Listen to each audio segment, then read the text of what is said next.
Bueno, vamos a ver, vamos a explicar los acuerdos de paz de la Primera Guerra Mundial. Voy a hacer una pequeña explicación, pero luego ustedes tendrán que buscar información sobre ello, ¿de acuerdo?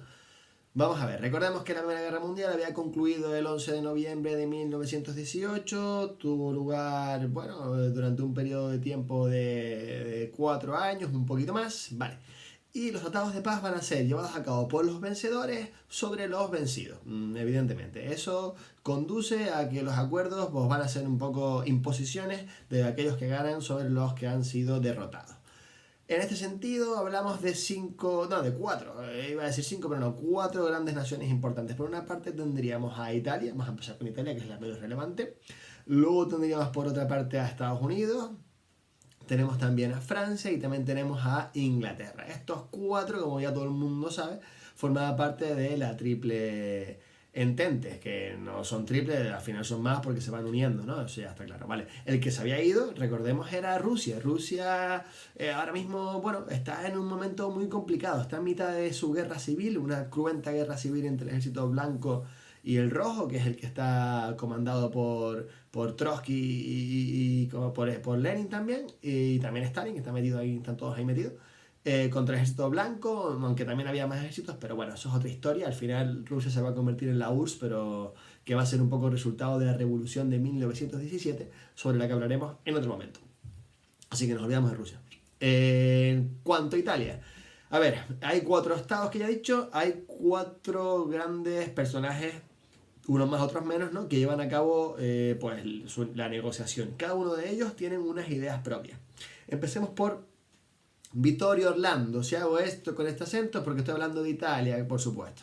Vittorio Orlando, que era el primer ministro, por así decirlo, el presidente del gobierno italiano y el delegado para la negociación, lo que busca es que aquellos territorios que no le dieron o que no consiguió Italia en la unificación de 1870, los consiga obtener. Es lo que se conocen como los territorios irredentos. Los territorios irredentos, pues lo acabo de explicar.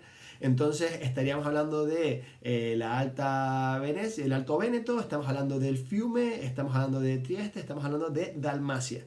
Oye, pues los conseguiría todos. Bueno, pues en parte sí, en parte no. Todos ya te digo yo que no los consigue, pero bueno, saca un poco de tajada. De hecho, cuando Italia entra tras el haber firmado el Acuerdo de Londres en 1915, lo hace a cambio de que si gana, consiga esos territorios.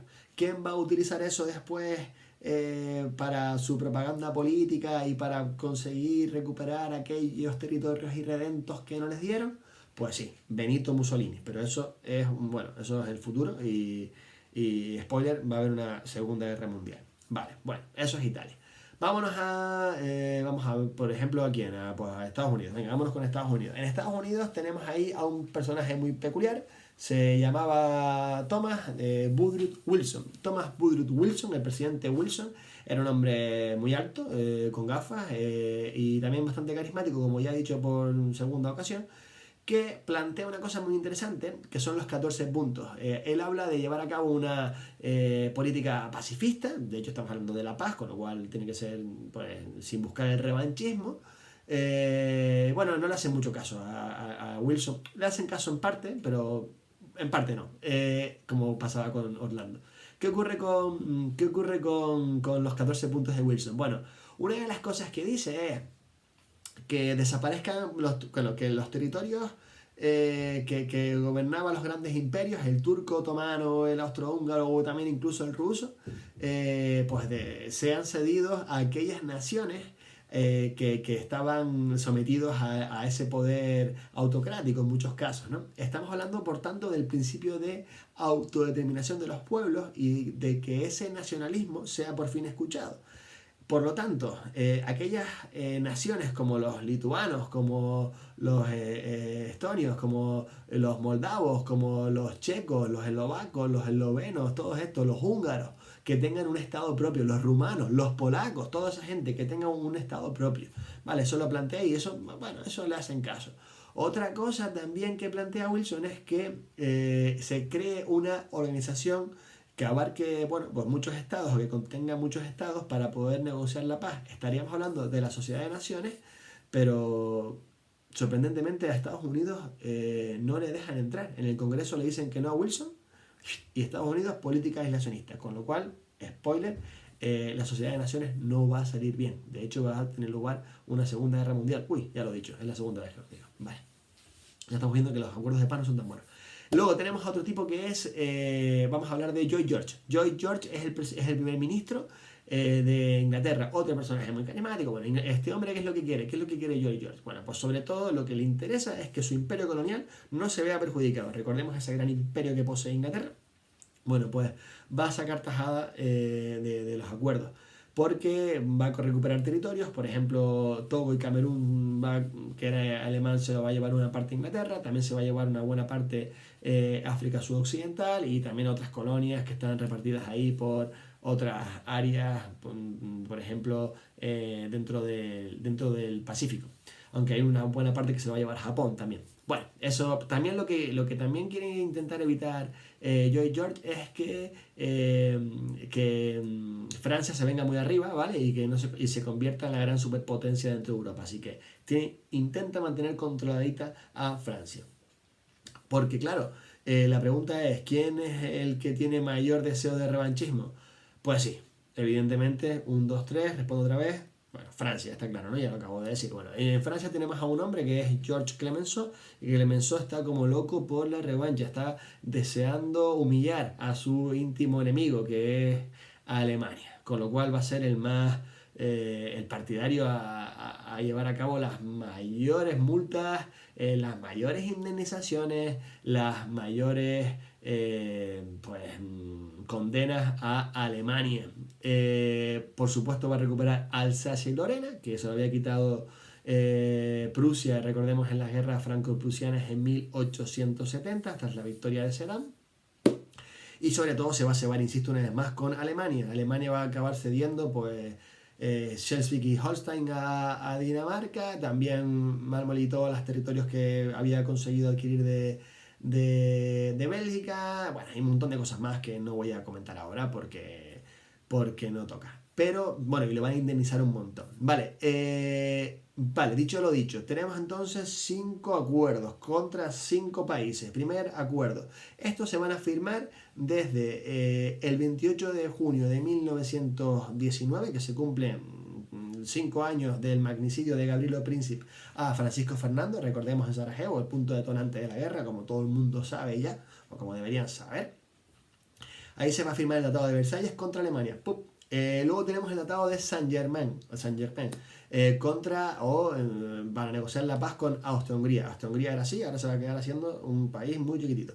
Tenemos el Tratado de Neuilly, que es con Bulgaria, todos estos en 1919, y luego tenemos otros 2 más. El de Trianon en 1920 con Hungría, ¿vale? Y luego tenemos el último, que es el 10 de agosto de 1920, 6 años se cumple de eso, es el Tratado de Sèvres con el Imperio Turco Otomano. Vale, de lo que se trata ahora es de que ustedes busquen información sobre estos acuerdos, y les voy a poner un pequeño vídeo para que ilustren, para que vean un poco ese Tratado de Versalles, que fue un auténtico dictado, una humillación. ¿Saben quién va a utilizar eso como propaganda política para llevar a cabo otro gran imperio, el Tercer Reich? Pues sí, Adolf Hitler, ¿vale? Otro spoiler y otro protagonista todo el mundo lo conoce, ¿no? De la Segunda y lamentable Guerra Mundial. Bueno, repaso muy breve antes de ver el vídeo. Recordemos, de atrás para adelante, el Tratado de Sèvres con el Imperio Turco Otomano, lo que llega a perder y lo que se queda Turquía. Al final, mucho por parte de Inglaterra y de Francia. El Tratado de Trianon, el que se relaciona con Hungría. ¿En qué queda Hungría? Habrá que buscarlo. El Tratado de Neuilly con Rumanía. Rumanía gana un territorio al Imperio Turco Otomano, pero cede otros tantos a Yugoslavia. El Tratado de Saint-Germain, muy importante, con el Imperio Austrohúngaro. ¿En qué queda Austria? Muy chiquitita. ¿Cuánto pierde? Pues tendrán que buscarlo. Y por supuesto, el más relevante, el Tratado de Versalles, que se ceba con Alemania y que va a dar lugar a una guerra. Les dejo con una recreación de una serie del joven Indiana Jones. Aquí tiene a George, a Wilson, a Clemenceau. Es una recreación, no es del todo cierto, pero sí tiene mucho de cierto, así que presten atención. Una continuación de la guerra. ¡Hable más alto! Aquí no le oímos. Una continuación de la guerra por otras vías. Los pagos de reparación que exigen arruinarán a Alemania. No tendremos ni siquiera armada ni ejército para poder defendernos. Nos quedamos sin colonias y entregamos las minas de carbón a los polacos y a los franceses. Nos obligan a aceptar la responsabilidad de la guerra y exigen que entreguemos a nuestros héroes para que sean juzgados como criminales.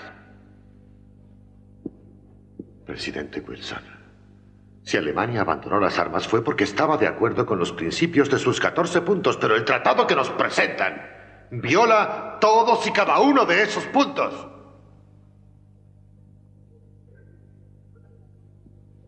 Señor, creo que no hace falta que le recuerde que los ejércitos alemanes se retiraron sin haber sido derrotados. ¿Pueden decirme dónde está su paz? Hemos sido traicionados.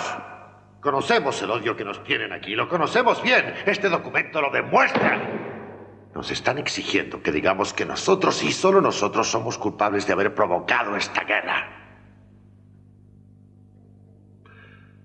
Y tal confesión no saldrá jamás de mis labios. ¿Qué le había dicho? La vieja Alemania aún está ahí. Esta guerra ha supuesto uno de los mayores crímenes contra la humanidad que cualquier nación que pretenda llamarse civilizada haya cometido jamás. Alemania no solo la inició, sino que es responsable. La única responsable de esta cruel guerra en la que tanta gente ha muerto. Justicia es lo que están pidiendo. Y justicia es lo que estamos dándoles. El tratado puede ser aceptado y también rechazado. Contesten. ¿Están dispuestos a firmar?